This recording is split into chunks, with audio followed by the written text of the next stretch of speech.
That's not supposed to happen, right? Anyways, I recently asked my Discord community, link in description, what they found most important about Airsoft mags and what their experience with different brands was. And while most of the answers were as expected, some genuinely surprised me, and probably will surprise you too. So today we're covering all of it. The data, the brands, the experiences, and also some things that you might not know about. For example, how compatibility with M4 mags is more of a problem than most people think, and how the length of a mag actually matters more than you would want it to. So, let's get into it. Starting with AEG Mags and the number one factor that most people picked, which is clear by a mile, feeding. 86% of people mentioned it. And that makes complete sense, right? The most expensive and best looking magazine that holds all of the BBs in the world is absolutely worthless if it jams mid-game or just doesn't want to feed with your rifle. So feeding is definitely the one thing that you cannot and should not compromise on. And coming from someone who had feeding issues a lot, watch this, watch the frustration and tell me that you do not agree with me on this. You can't. And you shouldn't.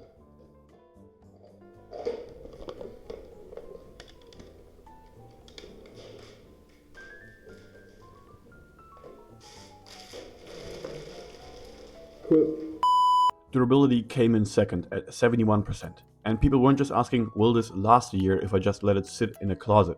They actually meant, what will happen if I drop it during a speed reload, or drag it through the mud, or, accidentally step on it? And one of my Discord members actually put it perfectly.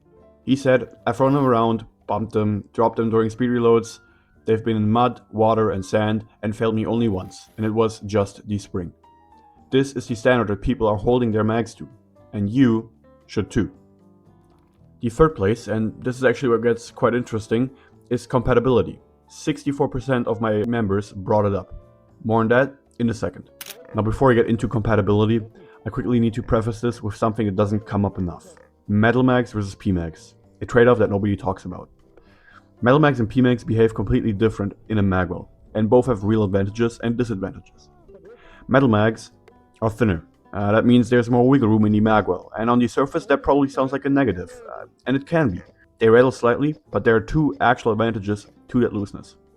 One, speed reloads. A metal mag will drop free almost every time. It doesn't stick because it's not tightly fit in there. So that means that you don't have to fight it out of the magwell mid-reload. Two, because there's play in the fit, the mag can actually slightly shift towards the hop-up.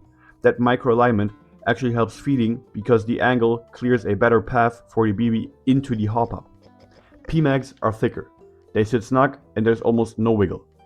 The tight fit looks great and they feel solid, but it means that they can stick during speed reloads.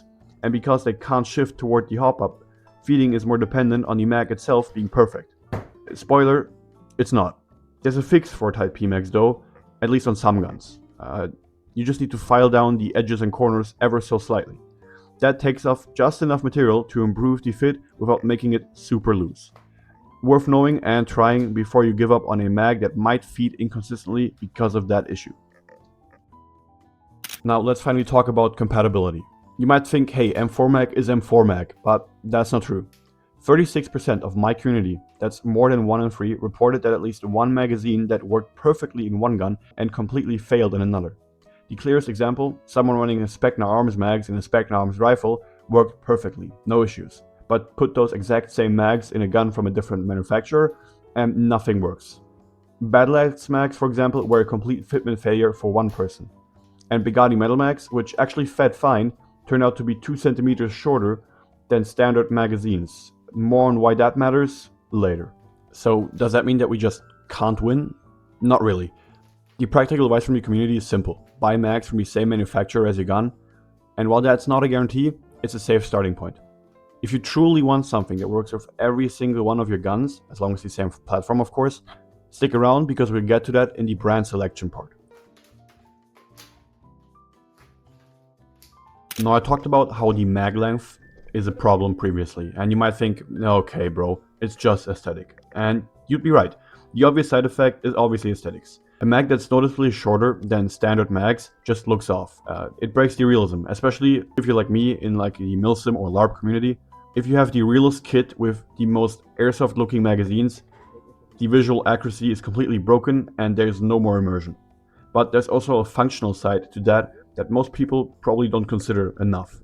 Mag pouches are designed around the standard mag length. If your mags are too short, they sit lower in the pouch. That makes them harder to grip and slower to draw in the middle of a game. It's a small problem until it isn't. So keep that in mind. Now let's quickly get GBB mags out of the way. And disclaimer, I don't have that much experience regarding GBB mags, so your experience here would be greatly appreciated down in the comments. Anyways, the GBB is a completely different conversation, and the data is unusually clear on this. Gas efficiency was mentioned by every single player who responded, 100%, and this is pretty obvious, right? And the frustration is real, and again, one of my Discord members summed it up perfectly. Quote, let's say you have 20 rounds but you only shoot 7. Cause your mags run out of gas, then you have to fill up your mags again. It has to be one of the most annoying things ever. So while you think about BBs with AEG mags, with GBB you think about gas. And gas is the variable that you can't always control, especially in cold weather. Green gas drops off significantly in freezing temperatures. And while CO2 holds up better in cold environments, it hits way harder, which can 1. Push you over your local field limits in terms of FPS, but it can also cause more wear and tear on your actual gun parts. Durability when dropping came to around 67% with GBB players. Nice. GBB mags are heavier and more complex. A hard drop can damage valves or seals. So regular silicone oil on the valves is a basic maintenance that makes a real difference. And the price is between 60 to 90 euros per mag for most quality options. So a cheap price isn't the expectation here. It's the quality that has to justify the price here.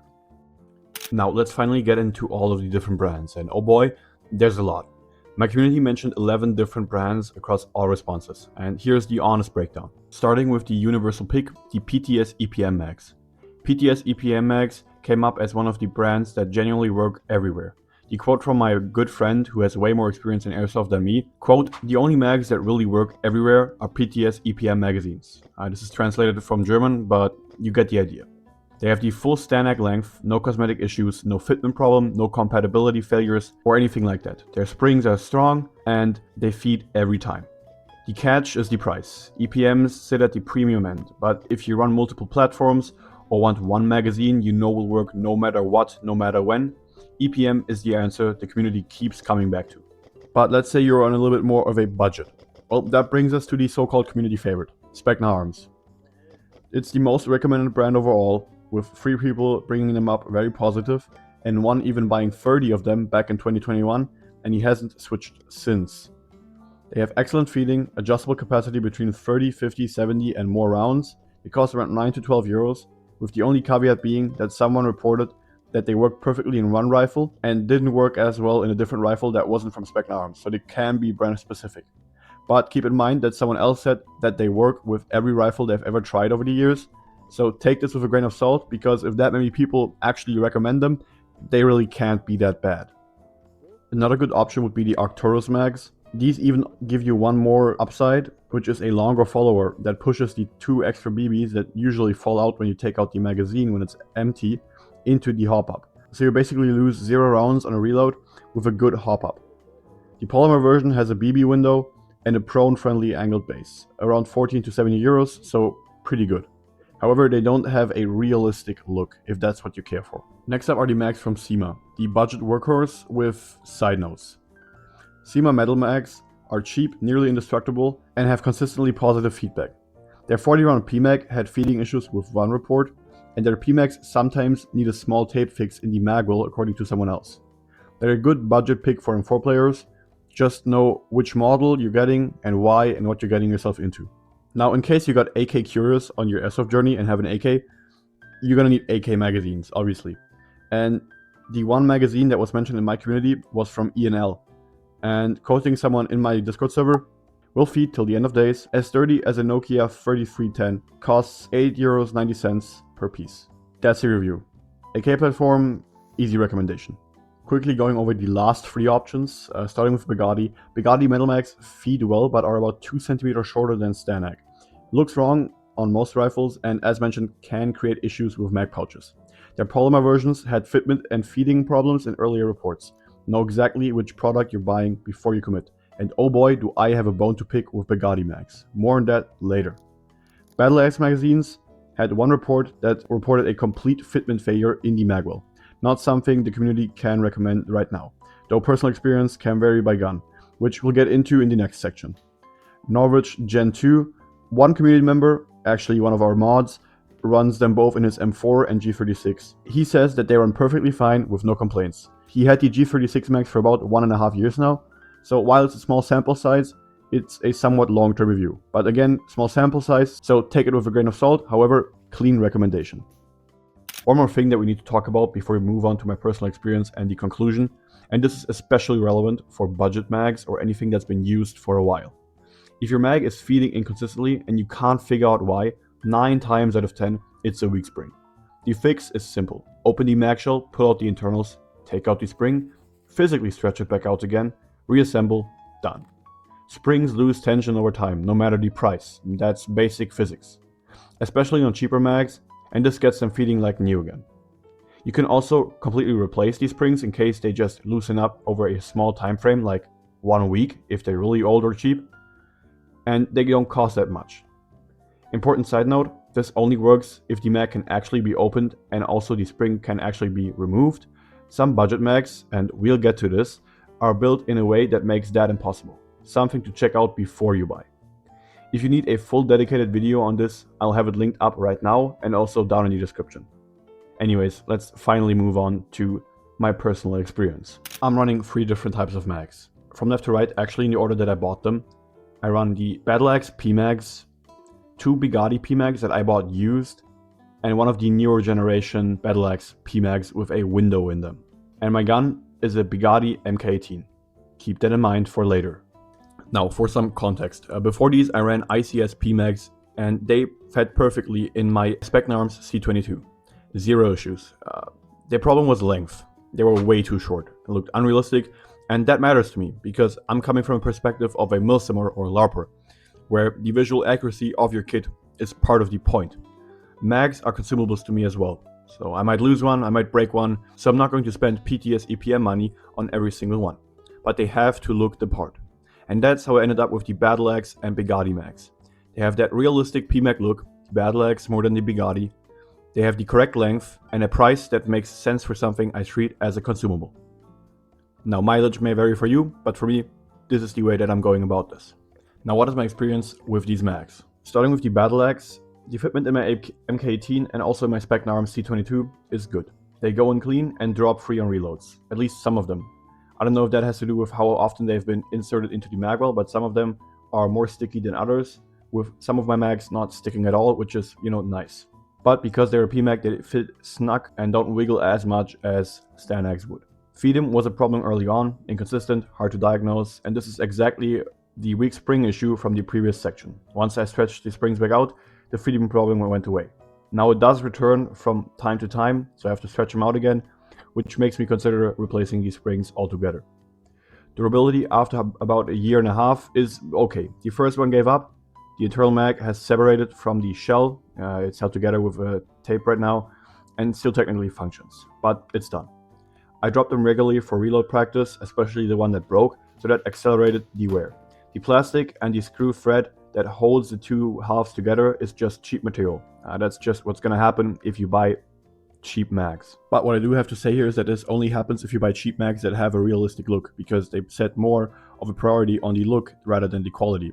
If you buy cheaper mags that are intended to be cheap and for airsoft only, and look airsofty, you could say, like the Specna Arms mags, you will probably not have that problem. Switching over to the Begadi mags. I bought them used, so take this with a grain of salt. The fitment in the MK18 is way tighter than the BattleAxe, and they sit at a slight angle. And if they're even a little off that angle, they don't feed that well or not at all. But there's a fix I found.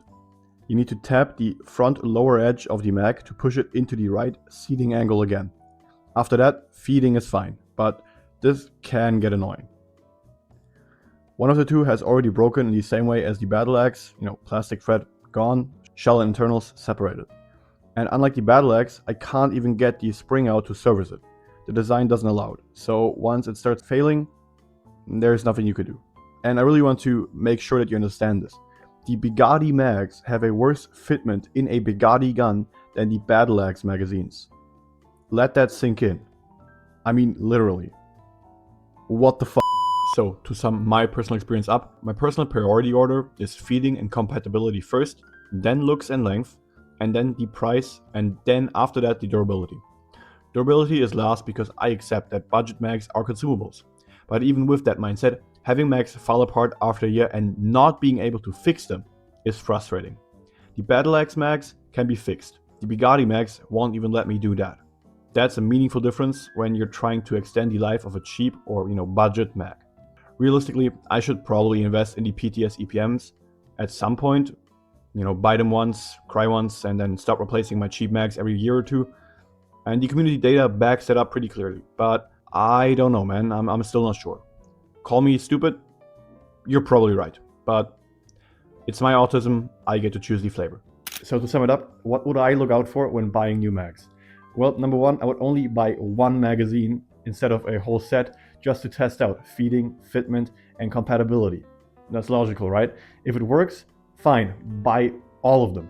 If it doesn't, there goes my cat. The cat. If it doesn't, you just bought one magazine, not 30. That makes sense, right? Well, that depends on you. If you're a person that doesn't really care about milsim or looks and just wants a good budget option, I would definitely recommend Specna Arms. This is by far the best one in terms of what I and my community have experienced so far, with the side note that one person had a problem with feeding, so again, only buy one first and test it out. But overall, Specna Arms is the most solid answer, giving you a lot of options, and thereby should be your first pick. If budget isn't a constraint for you, PTS EPM mags are the way to go. They're literally worth their weight in gold. Literally, they're expensive, but they're good, and they work with everything forever. So if you don't have budget constraints, check them out. But if you're like me and you care more about looks, but you're on a budget and don't want to spend 30 bucks on a consumable, BattleAxe mags are the way to go for you. So I hope this kind of video helped you. If you want to be featured in future community-based videos, join my Discord server, follow me on Instagram, and until we see each other next time, LARP.